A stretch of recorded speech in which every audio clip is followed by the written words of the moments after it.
Okay, so transmission fluid for the Chrysler 300 5.7 V8 2006 is gonna have a for dealer use only cap that you would be able to just twist off like this.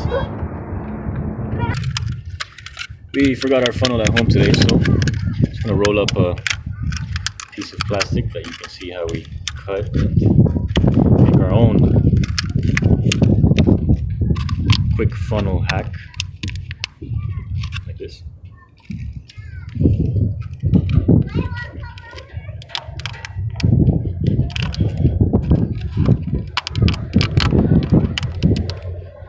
Lock it in there real tight.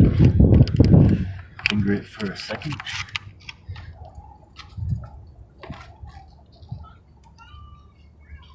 And we're gonna add a quart of this.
And just put the cap right back on, tighten it, just like that, and you're good to go.